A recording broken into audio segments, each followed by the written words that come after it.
Welcome to the Adult Algorithm Podcast, the How to Adult podcast. First of all, if you don't have a planner, get one. I don't know This how ain't you, high school. I don't know how you survive.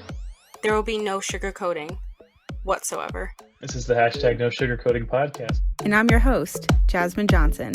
You're like the best influence and the worst influence all in one. Are you ready to grow into your potential? What's up, everyone? Welcome back to the Adult Algorithm, the How to Adult podcast with your host, Jasmine Johnson. I came outside because I thought it was going to be a little less noisy than it is in my house, but I was completely wrong because I forgot that we live right near an airport and it's nice out, so all these birds are chirping so loud.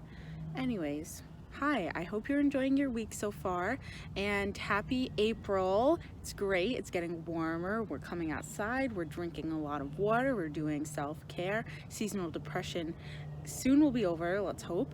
And we are kicking off our career development month today. I'm so excited to be welcoming on an amazing guest, a queen, and she will talk a little bit about, not even a little bit, a bit, about, how to get a job, how to start searching, resume building, all the really fun stuff that kind of builds career development in itself.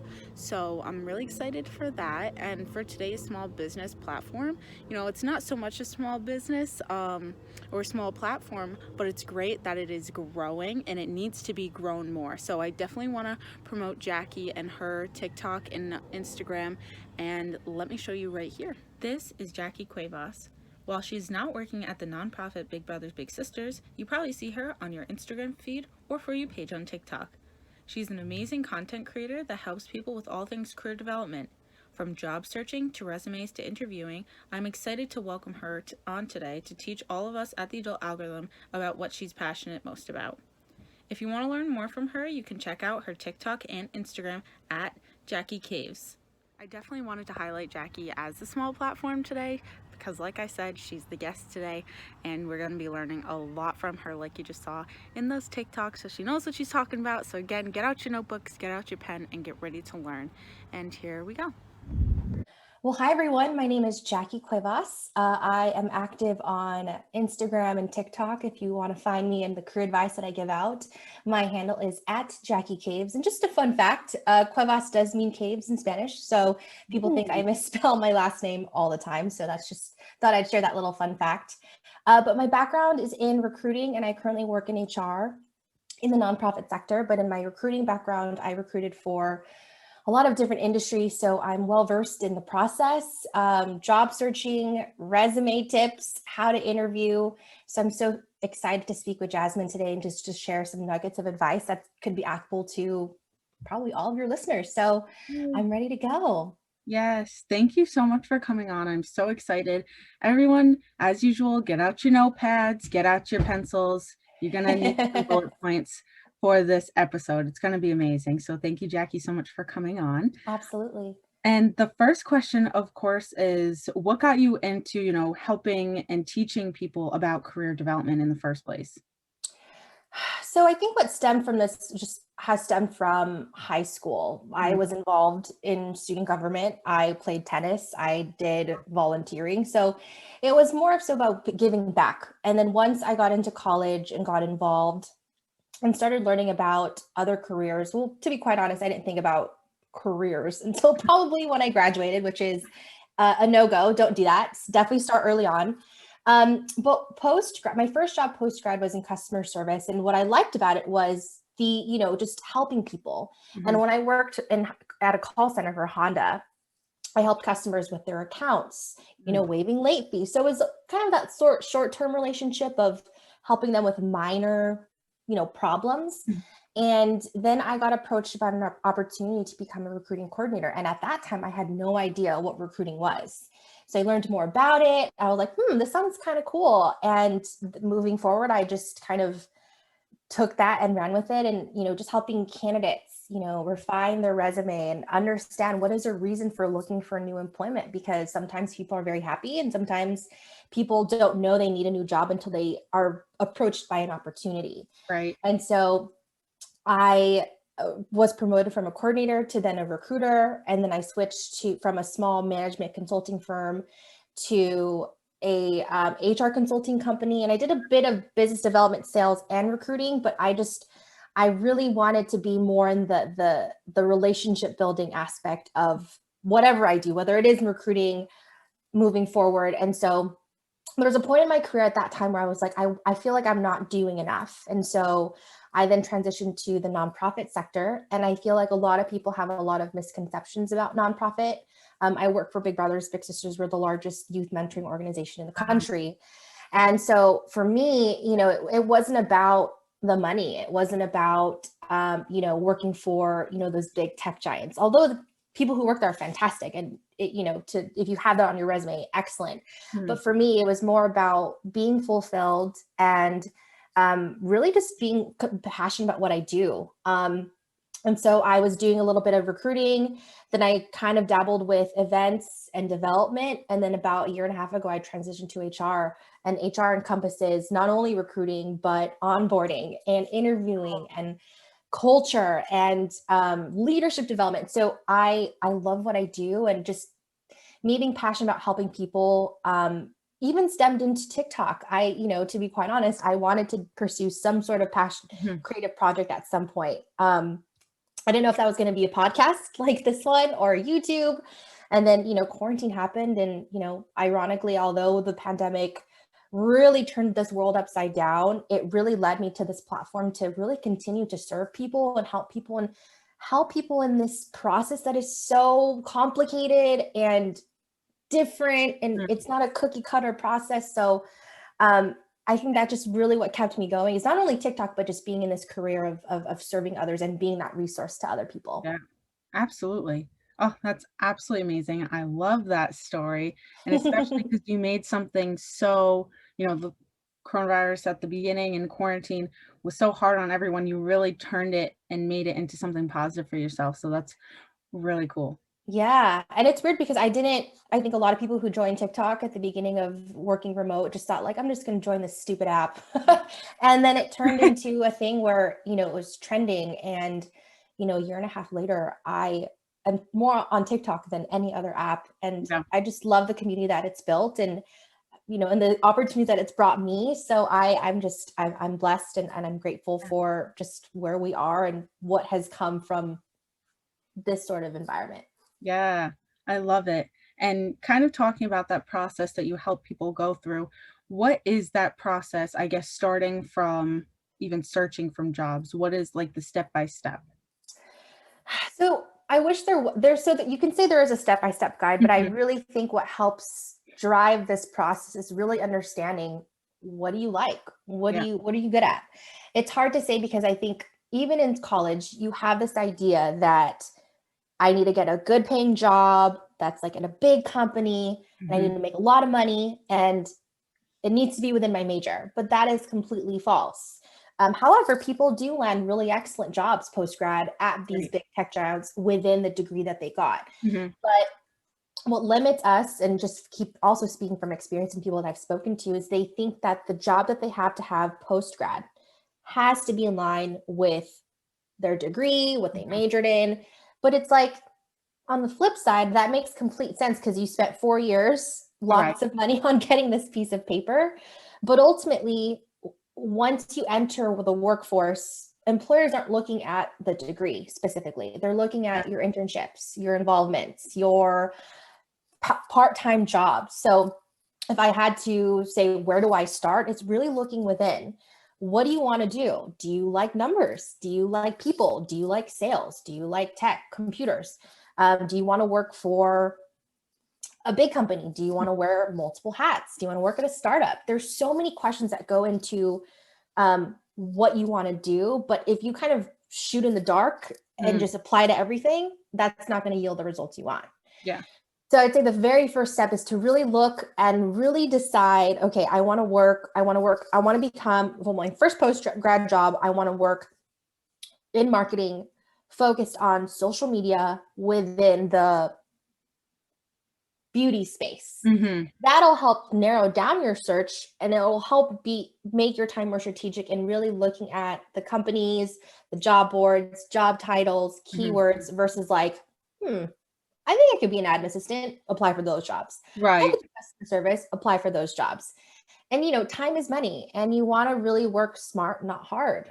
So I think that would be like the biggest first step. And so once you've decided, okay, I want to look for X jobs in this industry in my area or out of state, whatever you choose. Now it comes down to tailoring your job search. And gone are the days where, and I used to do this, very guilty, applying to jobs. Apply.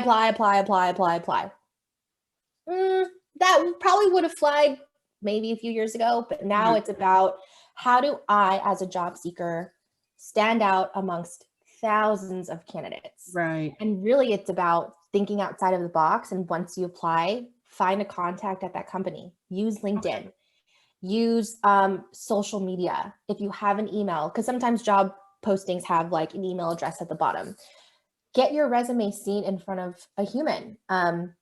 And a lot of people, I've posted quite a few videos on the applicant tracking system, and that's a huge player in this game. A lot of big companies use this software, and for those who aren't familiar with an applicant tracking system, essentially what it is if you apply to a job posting, your resume is being funneled through software and is being housed in some sort of database. So if you think about it, I don't think anyone wants to go through thousands and thousands of resumes in their own email inbox. So there's an HR to work smart and filter through these resumes. Yeah. So if your resume isn't tailored to the job posting, it doesn't have any specific keywords, it has a lot of color, it has your photo, icons, 2 columns, that can affect the content of your resume. So when you're applying with an ATS, you really want your resume to be simple, black and white text only, 1 column. But I get a lot of pushback on that because the mindset that a lot of job seekers have, especially new grads, is I want to stand out. I want them to show my personality. But to be quite honest, this resume is so straightforward that you need the content. You need to focus on the content and the experience and the skills that you have. I'm kind of going around in this sort of step by step, but on the flip side of job searching and looking at jobs is really the work goes into the resume. I always advocate for people to have 2 versions. One is an ATS friendly version. So again, black text only, 1 column, round bullet points, Arial or Times New Roman, no lines, no text boxes. And then on the flip side, you can have a second version. So if let's say you and I were emailing directly, your resume is going to my inbox. So then you can use a little bit more creative resume with a pop of color, with icons, whatever you choose to have on it. My whole thing is you want your content and your experience and your skills to pass through versus wanting to focus on how it looks. And I think that's where a lot of job seekers and new grads miss the ball of what they should focus on and prioritize on their resume. First off, that's absolutely amazing. And I have more specific resume questions, of course, because I know, again, like I said before, on TikTok, that is like all the videos that I watch of yours. Of course, I watch all of them. Thank you. But going back to job searching, what is the best way to search for one? I know you were talking about the specifics, but I guess where is the best place to search for one? I know there's those big websites that a lot of people use, but is there a way, whether it's going directly on a company's website or whether it's going through a specific like website that you use, where's the best way to search for one? So you might not like my answer, but there's really no like one best place. Okay. I know LinkedIn is predominantly used. Absolutely. It's a great place to find jobs. A lot of companies use LinkedIn, and also just a lot of professionals are on LinkedIn in the first place. So it's definitely a good first place to start. But there's also what is called the hidden job market. And this is essentially what it is. It's jobs that aren't necessarily posted on the internet. Okay. And it's positions that employers are potentially looking to hire for, but they maybe don't want to spend any of their budget on, boosted ads, Oh, okay. posting it out on these various job boards that may cost a fee. Because ultimately, if you think about it, think of subscriptions, right? When you have a free subscription, you have like the basic features. Mhm. But as you go up in the plans, Yeah. you get more visibility. So a lot of companies invest their sort of maybe recruitment or talent acquisition budget into these platforms where they get the cream of the crop. You know, their ads are like at the top, it's sponsored. But maybe they want to spend, some money and actually maybe rely on referrals, maybe rely on who internal employees know. And so I'd say the best way to find jobs is to really build your network and set up informational interviews with recruiters, HR, those who are in a senior role, hiring managers. Because again, when you only apply, you're not going to yield much. But if you apply plus speak to the recruiter, plus connect with the hiring manager, plus do a really nice cover letter, you're essentially making yourself more qualified and more attractive to potential employees because you're going above and beyond versus spending hours applying to thousands of jobs. So, to answer your question, Jasmine, I'd say LinkedIn is probably the best, but in addition to that, it's also the networking component of the job search process to really yield better, not only results, but you're also casting your net a little bit wider, and your resume, you're essentially getting your resume seen by a human versus, again, applying to job boards and crossing your fingers and hoping for the best. Yeah, absolutely. And they really push, especially in college, networking, which is something I think we should have learned in high school. But I'm grateful that right as we came to college, they really pushed it on us that networking, is everything. And especially with like career days and everything, I think it's really important for everyone listening. If you have a career day, if you have some sort of like major day, go to it and make sure that you're there, you're ready with your questions about future jobs that you're interested in.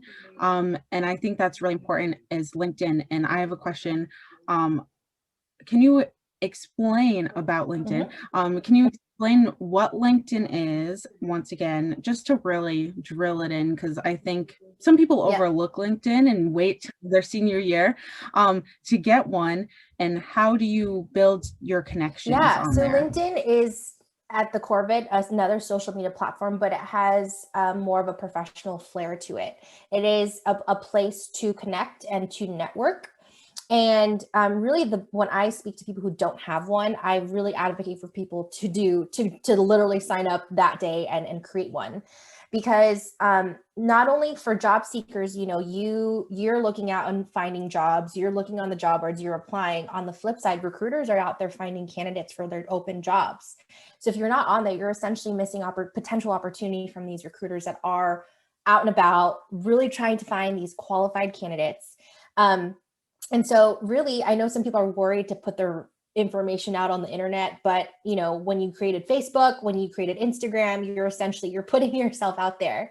But with LinkedIn, it's really neat because not only can you include anything and everything, it's really a great way to kind of tell a different story from your resume. I'll be honest, when I would find resumes and they had a LinkedIn on their resume, I would look at their LinkedIn, and I've cold contacted plenty of candidates that probably weren't even looking. And I just did a cold outreach, I spoke to several, and if it didn't work out, it didn't work out. But this platform is notorious for connecting with strangers. And I know in the real world, you're taught not to talk to strangers, don't catfish people, but because of the preface of what this platform is, it's absolutely acceptable to really build your connections with people in your industry, from your school, organizations you're a part of, alumni. So it's acceptable to really connect with people that you don't know personally, or maybe you met once, met an event a couple of years ago. But really what's neat is you can include, part-time jobs, internships, volunteering, certifications. If you've created anything, if you're in web development, you could put your work on there. I've volunteered for Big Brothers Big Sisters for 5 years now. I put that. I created a Discord community. I put that on my LinkedIn. So there's really there's no wrong or right way. I mean, it's wrong if you literally have nothing. You have no photo, Right. no indication of who you are, where you went to school, what you've done in the past. But really the right way is to include everything, so that way when recruiters look at your profile, they're able to see, oh wow, Jasmine, okay, she created this podcast on her own. That's awesome. But she's also involved in this sorority, but she's also done these internships and these events. She's also posted these blog posts. And it really helps build your, I guess, case, if you will, as a candidate. If you're whether you're looking actively or you're just I'm on LinkedIn, but I've been reached out by opportunities before. So you just never really know. And that's why I always advocate for people to really just be on it. And because you never really know, like, timing is weird, life is weird. And sometimes you can be reached out by an opportunity and it could be the best opportunity. Going back to my sort of career trajectory, if I wasn't open-minded to learning about recruiting, I probably wouldn't be where I am. So, it's kind of weird, but I definitely recommend for people, if you're listening to this, definitely open a browser right now and join LinkedIn. It's free. But they also have added features that, again, we're going back to the subscriptions that I was talking about. You can pay a little bit more, where you have features that, I believe it's if features that recruiters use, or you can see who's looking at your profile, how many, I think you can see this now on a free subscription, but there's so many cool features that if you did want to pay, you can absolutely have access to this. And then LinkedIn has courses you can take that you can add to your profile to even make you more attractive to recruiters. So it's just a great opportunity that I think people who are a little bit more resistant are probably missing out on some really great opportunity. Yeah, absolutely. Do you suggest putting your resume on LinkedIn? I know there's like a button for that. Do you suggest putting it on there or waiting to be reached out and then sending your resume? I definitely have seen that. It's certainly not incorrect, because again, when recruiters are looking on candidates' profiles, they can easily just download it and then reach out to them, because often too, sometimes professionals don't put their email address or their phone number. So when, people put their resume and their contact information's at the top, recruiters can easily cold call or cold outreach to these candidates. But adding it certainly doesn't, I think it adds more value to do so. But at the same time, usually your LinkedIn profile replicates your resume, but your LinkedIn, again, has more information that you can certainly include. But yeah, I say go for it. It doesn't, if you don't have it, it doesn't make you any less qualified. And if you do have it, cool. The recruiter just saves a step and has your resume already on file. Right. Awesome. And, speaking of resumes, what are your biggest do's and don'ts of having a resume and, giving it to HR or a recruiter? Oh man, biggest do's and don'ts. That could be quite a long list. Let's see. I'm trying to think of all. I'd say the biggest do is really keep it to one page. And I know I'm going to get a lot of pushback on this.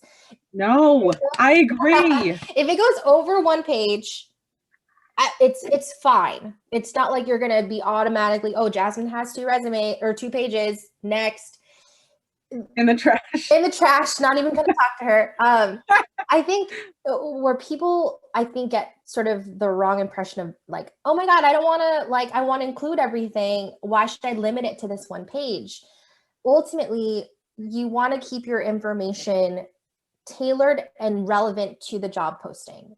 If you are applying for a admin assistant job, but you did retail, or I guess that could be somewhat relevant. But you did like a babysitting job on the side, maybe you don't want to include that.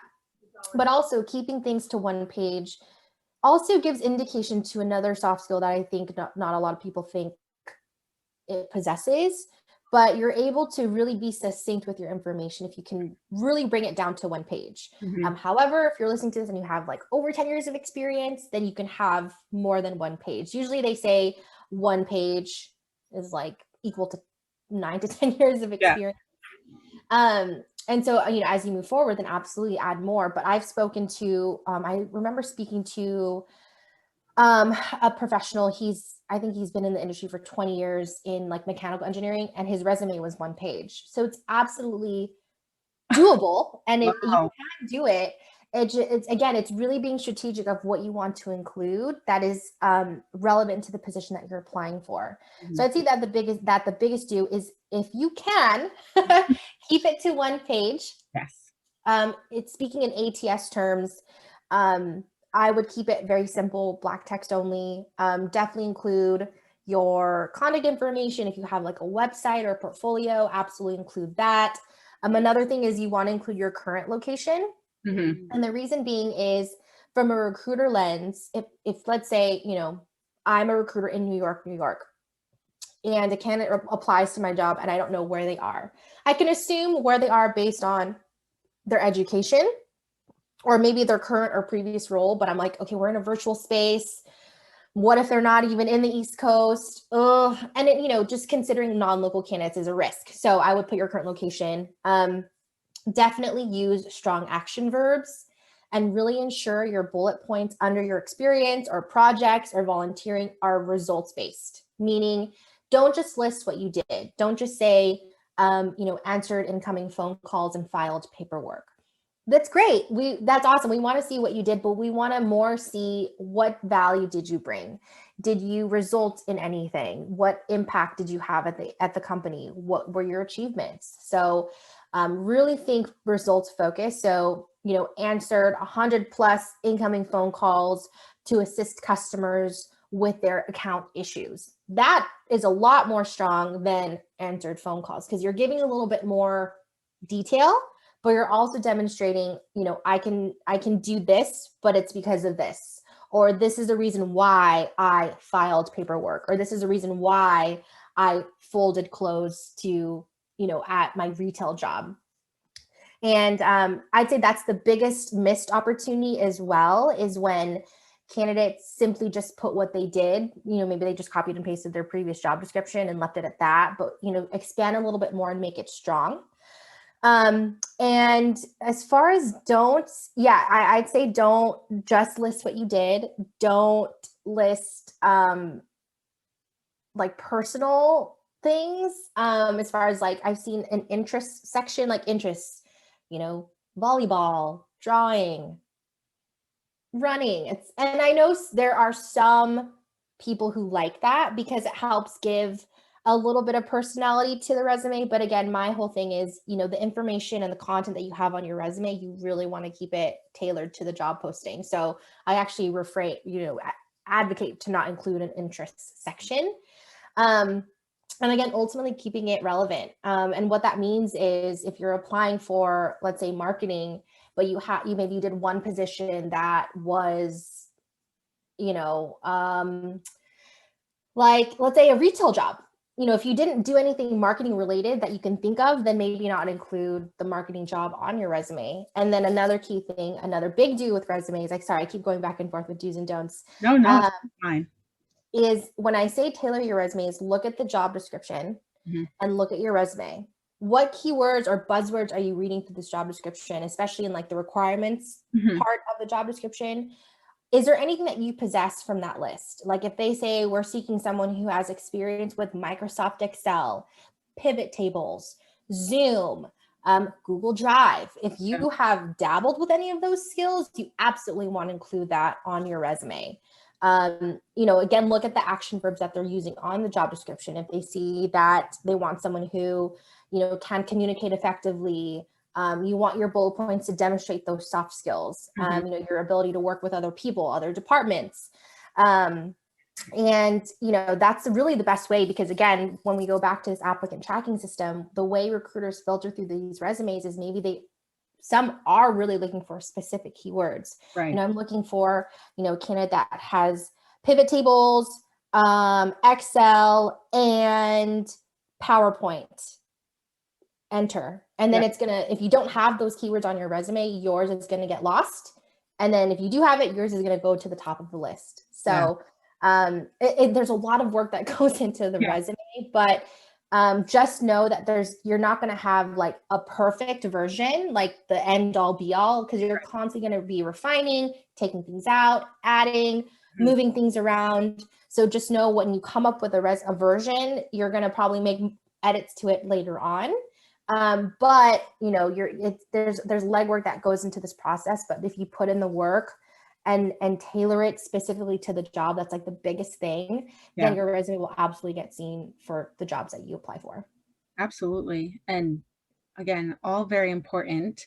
I think my biggest like pet peeve, I guess, which I know I'm probably going to get some backlash for this too. It's the objective. Do you suggest putting an objective? I can't. On a resume, I can't even look at it. Oh my gosh. I can't. I've seen some very cringy objective statements, and it used to be a thing. Like I posted TikTok like 2 days ago of like I have 3 versions of like my post-grad resumes that I'm rating, like roasting, and I just read the objective statement that I put. I'm like, how and why was this a thing? And I absolutely do not include an object. I can't even say it right because it's just not even worth it. And an objective statement, because they usually sound like recent UCI grad looking to pursue a full-time job in the finance industry to aid and contribute to a company. Like we already know that. Yes, the resume itself is already like a huge indicator that I'm finding a job. Mm-hmm. And usually the objective statement's like what I'm looking for, what I want. But ultimately, companies selfishly, like, I get what you want, but what is in it for us? Right. So that's why, again, this statement, while I can see the intent behind it from years ago, it is not a huge thing. Do not include. It takes up space. Even if you have like a summary, I know some people kind of opt into that versus the objective statement. But again, this profile, you're reiterating what's already on your resume. And again, it's taking up prime real estate at the top. Yeah. So just take it out. I would say focus on your experience and your skills and call it a day. Don't even think about the objective statement. Yes. And kind of going along with that, do you suggest, do you have a cover letter? And if a job doesn't ask for it, do you still include it? So I think I've made it known on TikTok that I'm not a fan of cover letters just because I'm guilty. I will admit I don't read cover letters all the time. If I have the time, absolutely, I will. But I really want to focus on your experience. What have you done in the past? What are you currently doing? What background are you coming from? So with a cover letter, while I think, again, similar to the objective statement, but not really, I can see the intent behind the cover letter and why companies still require it. If you are transitioning careers from, let's say, HR to marketing, maybe you're a stay-at-home mom looking to get into finance. Mm-hmm. The cover letter will be a great tool to help connect the dots as to why your resume says one thing, but you're applying to this position. Okay. All right.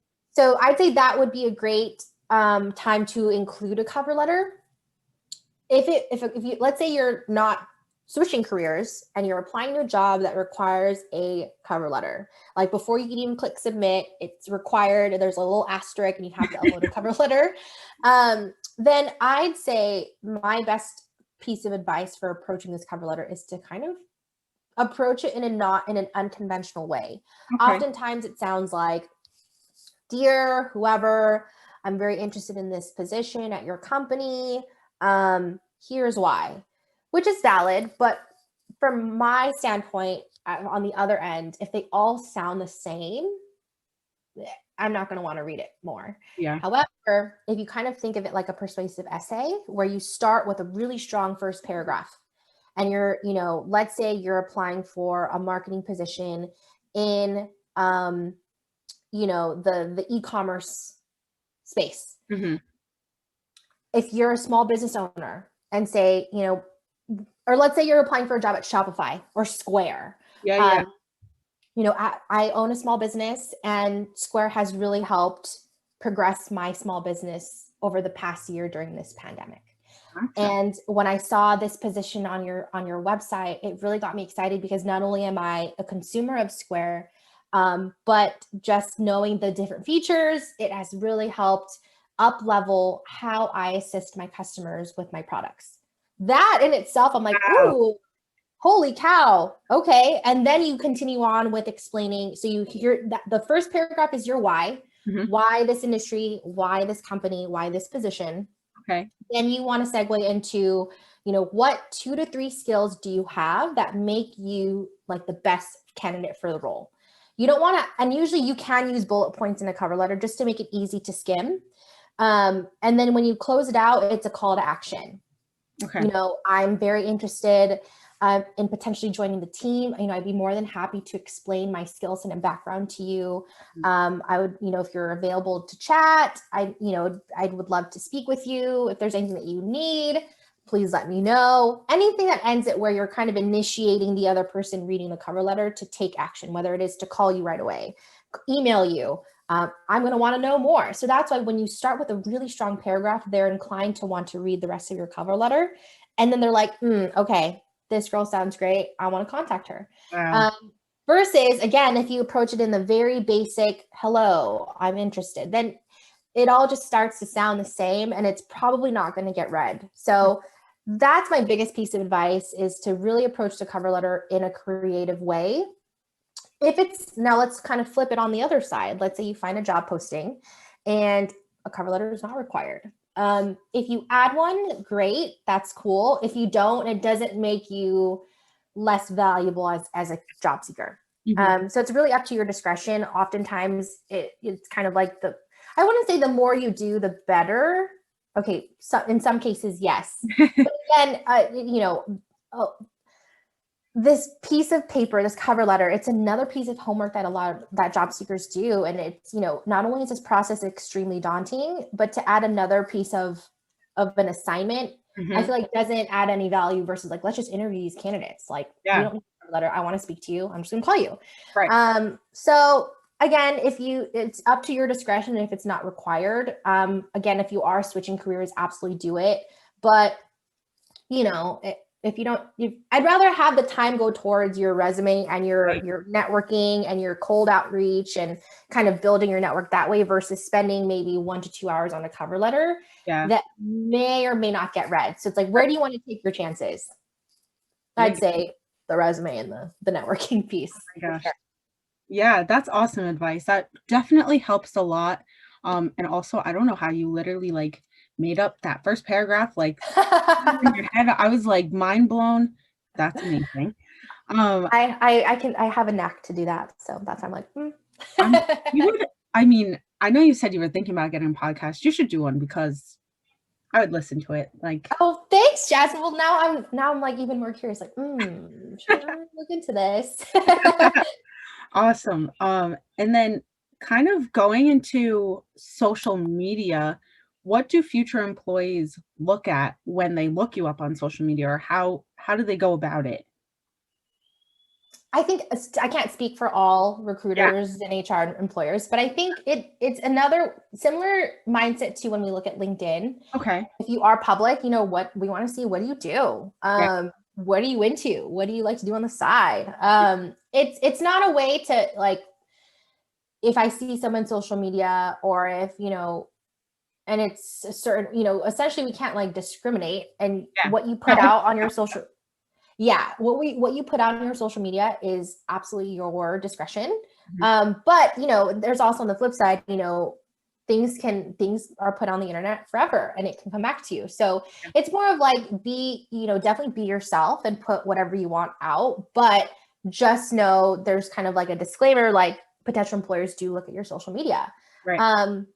So I would say like if you obviously like are inappropriate, you're putting out like racist remarks or just what you're doing and what you're putting out on your platforms sends a negative message, Mhm. it can deter a recruiter from moving forward with a candidate, or Yeah. they might just bring it up in a phone screen. Like, hey, Right. did look at your social media. Wow. I want to talk about that a little bit more because, with our company, we're really big on diversity, equity, and inclusion. And if I'm being quite honest, this is what I saw. Or can you talk to me a little bit more about this? And it's not so much to we're looking for, a right or wrong answer. Sometimes the questions that we ask, we just not only want to get to know you, but we want to understand how you think through, how you think through situations, how you explain yourself, how you present yourself. If it was something that you did years ago, it resurfaced, similar to celebrities, Yeah. things pop up from their past, and it's how do they think and navigate through these situations? How do they effectively explain their why? Yeah. I wouldn't say, if you're listening to this and you're like, oh my God, I need to hide a bunch of things or put my profile on private. It's not so much that, because we don't spend hours upon hours looking at social media. It's more of like a quick, like, are they on Instagram? Like I want to look, or Yeah. let's look at Facebook. It's just part of the process. And same thing with LinkedIn. I want to see what's on their LinkedIn. I want to see, you're not, what you post on LinkedIn, you're not going to post on Facebook. So every platform has a different sort of like vibe and narrative. Yeah. That how you are on LinkedIn can be completely different. So that's why, social media exists for people to have, I guess, different personalities, if you will. But again, I would say, again, not speaking for all, but we don't spend most of our time looking at social media. It's definitely, again, resumes, for trying to find candidates on LinkedIn, talking and screening. That's where we want to focus on to move them forward versus, spending most of our time on social media. But again, disclaimer, we do check. Yes. Perfect. That is all amazing. And leading up to, applying, looking for the perfect, job and building your resume and building your network, it all goes into if you're going to get the interview or not. And once you do get the interview, what are the different types of interviews, and what do you think are, like, for the different types, the kind of questions that'll be asked? Absolutely. Well, first off, you've mentioned something about finding the perfect job. And I do want to attest to that. There is no perfect job, especially, I don't know if most of your listeners are like in school or post-grad, but I want to preface before I answer your questions about the interviews is your first job post-grad does not have to be your end all be all perfect job career. I'm going to stay in for 20 plus years. Every job you take is a stepping stone. You're going to gain new skills that you're going to add to your toolbox, and it's going to lead you to the right career. Again, my first job post-grad was at a call center for Honda Finance. Did I see myself there for 20 years? Probably not, but I learned a lot of really great things that have helped me be who I am today. So people shouldn't look for like the perfect career. Sorry. No, you're good. You're good. I definitely want people to, if they are looking for that, to kind of shift the mindset a little bit into thinking like, what position or job am I excited about? Again, being a part of a company that you believe in, and where can I learn as much as I can? And whether that's in a field that you thought you would get your degree in, or like if you got your degree in finance and you're like, I hate numbers, and you want to go into HR, absolutely go for it. So going back to your question, so with interviews, again, every company is different, but typically there's sort of two main type of interviews. The first is a phone interview or phone screen. Usually this is done by the recruiter, maybe someone in HR. And this is really to gauge for you as a job seeker or job candidate, not only, what do you currently do? Tell me about yourself. I see that you're currently with X company. Why are you looking to leave, or what interested you in this opportunity that I have? And this really gauge, you don't want to talk negative about any employer, regardless of if it really was a sticky situation. We want to see, okay, are you outgrowing your position? Are you still being challenged?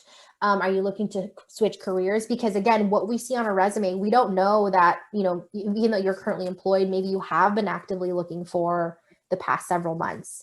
And also we're also to gauge, what are you looking for in your next opportunity? Maybe we ask, what's your management style? Like, how do you work with a team? Another really big question that we usually ask at the beginning of the process is your salary expectations. And that is a question that a lot of people tread very lightly, Mhm. just because it's like, and there's a lot of unique videos out on TikTok that talk about salary negotiation. Yeah. But from a recruiter lens, and I ask you, for you to essentially jump ship or for you to move into a new opportunity, what are you looking for? Like, what are your salary expectations? I'm not asking what you're currently making. I want to know what will encourage you or what will motivate you to leave your current job and jump into a new opportunity, whether it's my opportunity or just in general. What does that look like? And oftentimes, there's a tidbits of advice that you don't want to put out the first number. You don't want to be the first one to speak. You want to ask what the budget is. Ultimately, What I've seen. yes, from a recruiter lens, if you're not because ultimately you're going to have to talk about it at some point. Right. But the reason why it's important to bring it up very early on is if they can work with with your salary range, and you're a great candidate, they really like you, you're strong, you have the skill sets, the recruiter will almost always fight on your side. Yeah. So let's say Jasmine, you're applying for a job, and I speak to you, and you're looking for 60 to 70K, and you were very honest about it. Yeah. Not to say that you need to share what you're currently making, but that is what would push you, because you're considering, again, your rent, your mortgage, commute, expenses, like what would make sense. And if you know what that looks like, that's fantastic. If not, then that you have to do some work into really considering, based on your current job or what would make sense based on where you live, what salary makes sense for you to move forward. So let's say you share with me, I'm looking for 60, 70K, and you're like confident about it.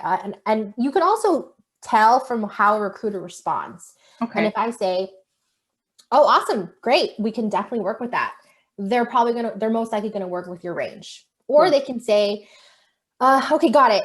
Is that really that's your hard limit? And you're like, yes. And I can also be transparent with you and say, okay, got it. Well, the max we can offer for this role, the whole entire compensation is 65K. Okay. What are your thoughts? And then we're having this open dialogue where you know yourself best. And if you're like, I'm sorry, I was actually I know I said 60 to 70K, but for me and my skill set and my years of experience, I would like 70K. Okay. Thank you so much, Jasmine. I appreciate your time. I appreciate your honesty. And you end the time there. You waste no more time. Yeah. Yeah. Because recruiters are talking to so many candidates, we're trying to fill. We don't have time to waste time. Yeah. Exactly. So yes, but if let's say, and I tell you, we can only offer 65K, and you're like, okay, the company sounds great. I'm actually really excited. I'd like to learn more. And then, then the next step is the Zoom or in-person interviews, what usually happens after phone. And that's typically done with the hiring manager. Sometimes what happens is maybe they have maybe their senior person on the call or in the interview, or maybe it's the hiring manager's boss in the interview. It really can depend, but typically in these interviews, it's definitely more behavioral, situational questions. Tell me about a time you dealt with a difficult customer. Tell me about a time you didn't meet a project deadline. Because it isn't so much about the specific task at hand, but it's more so, how do you navigate through these situations? Right. What is your thought process? How do you think on your feet? And then they'll usually ask at the end, what questions do you have for me? And it is very, very, very, very, very, very important. You have questions ready you can ask questions about the employer, the interviewer, the culture, the role specifically. And then, you ask your questions, and then they probably maybe dive a little bit more into kind of what next steps look like. A good indicator is they ask about, when can you start? And then at this point, going back to the situation where you were open to 65K and they want to offer you the job. Yeah. The letter will say 65K. You're not caught off guard. You're not low. You felt like you weren't lowballed. And let's say on the flip side, in the first scenario where you're like, oh, sorry, I was looking for 70K. Thank you, but no thank you. Let's say you really wanted 70K, but you're like, oh, I think I could do 65K. And you move through this process. Then you get an offer. And it says 65K based on what the recruiter told you. They do say you always want to negotiate, and I absolutely advocate for that. Negotiate what you're worth. But if the recruiter tells you this is the max, Right. and then you go back and you're like, thank you so much. I'm very excited, but I was wondering if there's any opportunity to, for 70K, I bring A, B, and C to the table. And granted, that does work. That can happen where they're like, let me get back to you. Let me see what we can do. But essentially, that's a few more days that you're delaying filling this position. Yeah. So that's why I always advocate, it's super important to understand and know when you go into these interviews, from the get-go what your salary expectations are. And that way you're being honest, you're being transparent, you're making it easier to move through the process. And so once you get that offer, you can start in 2 weeks and there's no surprises. And that's the best, most smooth way you can go through this interview process. And sometimes too, I spoke to someone who had like a writing assessment. Sometimes companies do include some sort of like technical assessments, writing assessments, math. They want to see how quickly you can do math. It really depends, but typically it's usually like a phone interview than an in-person. I know for the bigger tech giants, there's like phone and then another phone and then a Zoom and then a panel interview and then an assessment. And it's like, do you really need these many interviews? But again, it all depends. But I'd say those are sort of the 2 main types of interviews and the questions they get asked. Awesome. Oh my gosh, that's so amazing and really, really important because now everyone's starting to interview.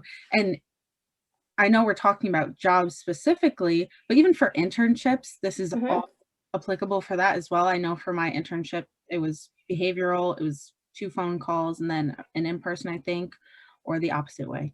I forgot. It was kind of a while ago. When you have an internship and you kind of want to stay in that company and you're transitioning into a career with that company, or that salary question, 1, do you suggest giving that range? And 2, do you think that when you have worked with that company before in some sort of way that you should get, more compensated for that, if you know what I mean? Yeah. So when you get asked a salary expectation question, you do want to give a range, regardless of what that range is. If it's a 5K range, 10K, some people give 20K. I mean, the closer it is, the better, because then they'll probably work with your higher number. But let's say you need like 50 to 80K, they might meet in the middle. It really it's salary negotiation and salary talk is so it's different and difficult because every company has different comp bands based on how many employees, how big they are. If you think total compensation, so like benefits, if there's any bonuses, equity, there's a lot of things that go into the total compensation versus just the salary. So it's tough to say what it is and what companies can do because it all just depends. But again, the best way to approach is to give a range.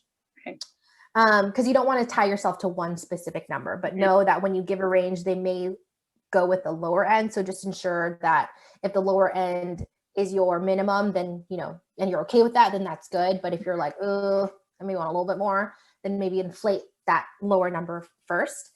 And then if you've been interning with a company and, if there is an opportunity to transition full time, definitely you should be compensated more because from an internship standpoint, you're, maybe working, 10 hours a week or 20 hours a week. I don't even know what hours internships work or if it is full time. You want to then consider, okay, if I'm being transitioned to full time, you're going to have opportunity to elect in benefits. Again, if there's 401k matching, again, bonuses, equity in the company, things like there's so many other factors that you can consider that if they can't inflate your base salary, then there's other options that you could take part of that contribute to sort of this package of money. As far as like what that looks like, if you're, let's say if it's a paid part-time internship, really consider what is your part-time rate, and then, then consider what this would look like on a full-time basis. So let's say your part-time rate, you're at, I don't know what's even common for internships, but let's say it's $10 an hour. Yeah. At $20 an hour. sorry, $10 an hour at 20 hours a week. Mhm. That's what, 200 hours a week. But like instead you want to transition to full time. So now you're at 10, now you're going to be working 40 hours a week. But you Right. want to, and again, you want to keep in mind of minimum wage. Yeah. What experience do you have? So again, it's really hard to say what the salary should be Mhm. from transitioning from an intern to maybe a full-time staff. Yeah. And you can absolutely have talks with HR or the recruiter or your manager Mhm. as an intern. Say, I'm so excited to be a part of the team full-time officially. Would love to talk about what compensation looks like. And again, the best way to approach it is if you're honest and just transparent. And then that's really the best way to navigate this conversation. Because if you hold back and you're like, well, what can you pay me? It's like, well, it depends on what you're looking for. Yes. Yeah. It's a sticky conversation. But again, if you approach it with an open mind, and you know what you're worth, and you know your skill set, you know what experience that you could bring to the table, it'll just help make the conversation easier. And especially if your manager advocates for you and they know your skill set, that in itself will help also kind of bring you forward in what you should ultimately be paid. That's awesome. Mm-hmm. Great. And once the interview is done and you kind of go home and you feel good about it, what should you do after that? Always send a thank you email. Always. Like I'd say that should just be part of like your muscle memory. Just like, thank you. So once you're done, you get home or you hang up the phone, obviously, dwell on your feelings like, oh, that was awesome. I killed it. And you usually want to send a thank you email within 24 hours. And in your thank you email, you just want to thank the interviewer for their time. I always recommend to include something that you talked about. Okay. Hi, Jasmine. Thank you so much for speaking with me today. It was so awesome learning about the marketing coordinator role at X company. You mentioned that the company is looking to roll out, a women in the workplace program, and that I'm really excited about that program because I started a similar chapter at my school. So that really, made me want to just join the team even more. I know you mentioned next steps. I'll hear from you sometime the next week. So if there's anything that you need in the meantime, please let me know. Thank you so much. Have a great week. Talk to you soon. And just leave it like, boom, like, thank you, mention something, similar to the cover letter sort of framework is thank you, include something that you talked about, and then end it with a call to action. And then if they say you'll hear from me by the end of the week and you don't hear from them, you could do your follow-up, because again, recruiters are working with many candidates trying to fill a lot of positions. Absolutely. So I'd say, because you want to be top of mind essentially. And that's why it's so important to send thank you emails and to really stand out from other candidates that are potentially also going through the same process. Right. So if you wait any longer, another candidate probably already beat you to it. So I would say like immediately right after, if you can, to send that thank you email. Even if you had an interview at like 5:30 in the evening, send it that night, because then once they get into the office the next morning, they'll read it. Yes. Oh, that's awesome. And that is something that I don't think a lot of like college students like realize how important that thank you email is. Yes. And I know, again, I've heard there's one TikToker that comes to mind. He isn't too fond of thank you emails. Like if someone didn't send it, it doesn't make or break anything. But again, every person's different. I mean, it's better to do the most to stand out than to do the minimum and kind of be lost amongst other candidates. Yeah, I am like the prime example of doing the most, I feel like. So that's good. Love it. Awesome. And the last question, but definitely not least, maybe second to last, I'll probably think of another one because I don't want this conversation to end. What do you think is one of the biggest misconceptions about this whole process? I know there's probably so many. So I think the biggest one is it. So it is a numbers game, but I think people think that I'm just going to apply to a ton of positions and cross my fingers and hope for the best. Yeah. It is a numbers game, but not in that sense. If you're, again, just applying to jobs and that's all you're doing, you're not going to yield the results that you want. You really, again, you want to stand out above the rest. You want to think outside the box. You want you to have your resume seen by a human. So what does that entail? finding them at a company, looking them up on LinkedIn, sending them an email or a message, sending your resume that way. Because again, I was guilty of this. Like I thought like, oh, I need to spend my day, if I'm currently unemployed or in school or whatever the case may be, is just apply to all the positions that I can think of. Right. That's not going to cut it. That's definitely not going to cut it. So again, it is a numbers game where the more that you apply, if you apply to 100 jobs, you might get like 10 interviews, another 10, you might get like 1 to 2 offers. It is a numbers game in that sense. But again, if you're strategic in your outreach and you're strategic in your job search and you're tailoring to what you're looking for, that'll help funnel down. And again, what I mentioned earlier is, especially as new grads, soon to be new grads, or those who are new to the workforce, your first job isn't your career. It is a great opportunity to hone in on what you're good at. It's a great first job to learn if this industry is your ideal industry, or if it's not, then you're like, okay, I learned all that I can. It's time to move on. With your career and what that looks like, it's going to take time. I've spoken to many people who 15 years into an industry want to make the switch, and that's going to happen. Yeah. It can. It definitely very much can. But I think with job searching, it's really all about finding what you're excited about, whether it's about a specific product, the mission, a company's core values, the actual role, what are you doing in the day-to-day, the department, what work are they doing within the company. So I think people put pressure again on like, okay, I got my degree in business, so I need to get a job like in consulting. It's like, well, no, if you having a business degree is great, but if you're really interested in HR, then go for it. Talk to people, network, get to know what this role entails from people that are in the roles itself. Oh man, I can go on about misconceptions about job searching. Yeah. And then of course, with kind of incorporating resumes too, is, including everything is not going to cut it. You, again, need to be strategic in what you include on there. I've also spoken to people who are in school. They're like, well, I've done so many things. How do I cut it down? It's like, well, that's what you can have on LinkedIn, where it has all the things, but with your resume, you want to, tailor it. But I remember doing a video too on job search myths, but I'd say the numbers game and the way people approach finding their career once they graduate are huge myths and should be like taken out of your mind. Right. Yeah. That's awesome. And is there anything else you'd like to add, or any last minute advice that you'd like to say before we end?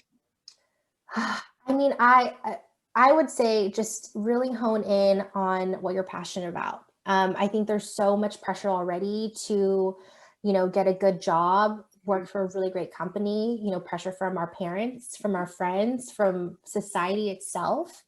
And I think the most important thing is really focus on what you want. This is your life. You're in so much power of the decisions that you make, and whether that is to go against the grain and, work a nonprofit and, or, do a career switch, or I don't know, maybe you want to start your own business and become an entrepreneur. You at the core of it all are living your life, no one else.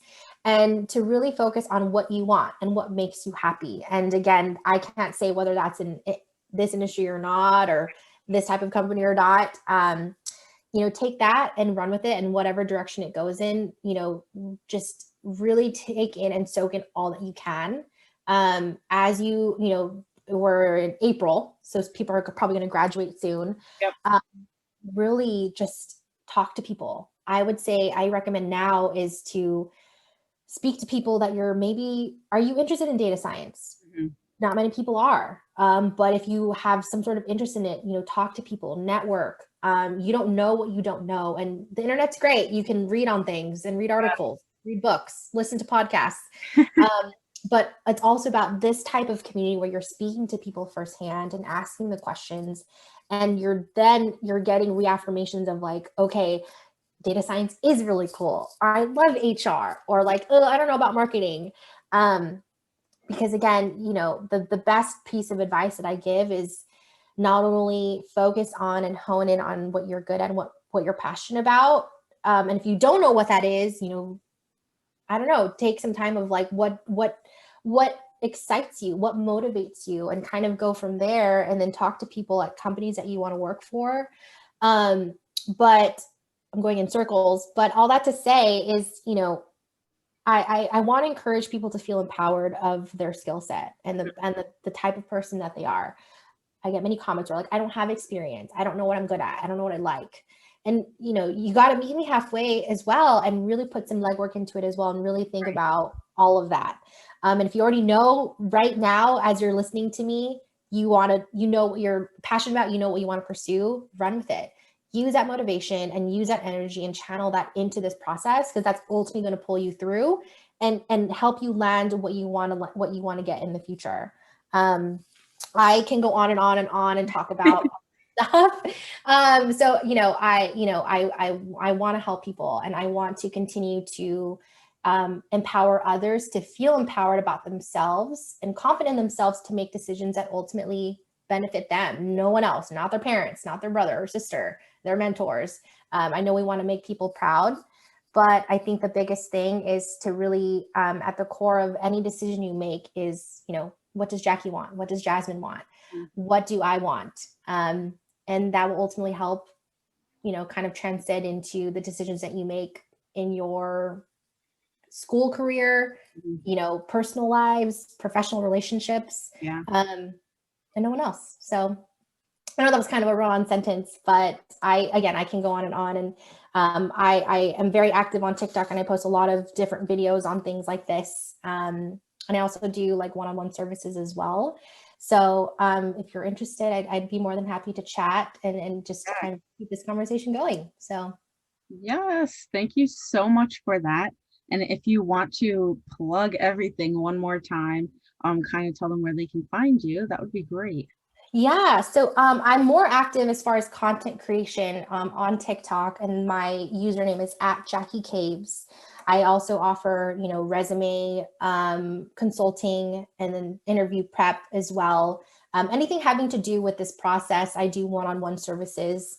So I am more than happy to. I love connecting with people, and I let people know, even just those listening now. I want to be a resource. I may not know who you are. I don't know your personal life, but that's just kind of been my goal in life, is to help others. And if it's with a quick chat or a one-on-one 60-minute phone call, or even just spending time with Jasmine for the past hour, I want to help others. So I'm appreciative of you, Jasmine, for having me. And Of course. I hope all of you who are listening have found this helpful, and you feel like pumped and just ready to take on the day and, yield the results you want. Yes, I know I do. I definitely feel like that. I'm so excited to like go do my homework and stuff and like apply for like scholarships this afternoon. Like I am so Yes. motivated right now. Love it. That's what I was hoping for. Okay. Thank you so much again. I so appreciate it. Of course, Jasmine, I appreciate you, and also just being flexible with everything. It's been great chatting with you. Great questions. And I love this sort of like conversation. I had so much fun. Yay. I hope you all loved today's episode as much as I did. It was an awesome way to start our career development month off. I do want to apologize for the frizzy hair. Did not do that at the beginning, but it doesn't really matter because it's okay. It's the end of the semester, and y'all already know what my mood about that is. So thank you, Jackie, so much for coming on. I appreciate you so much. You're literally a queen, and it was so fun. I'm so excited, to see her hopefully back in a couple of months. That would be amazing. But that's a secret. Ooh. And y'all will learn about that in a couple of months as well. So you have that to look forward to. You have a little top secret thing to look forward to. But yeah, as usual, if you want to follow us on our podcast journey, you can follow all of our social medias at The Adult Algorithm, except for Twitter. It's adult_algorithm. We post every Tuesday, and it's been an amazing journey so far. So please keep supporting us, keep giving us feedback. You can give us a review. That would be absolutely amazing, and I would absolutely love that. And as usual, I will see you all next week to help you grow into your potential. This is Jasmine with The Adult Algorithm signing off. Bye.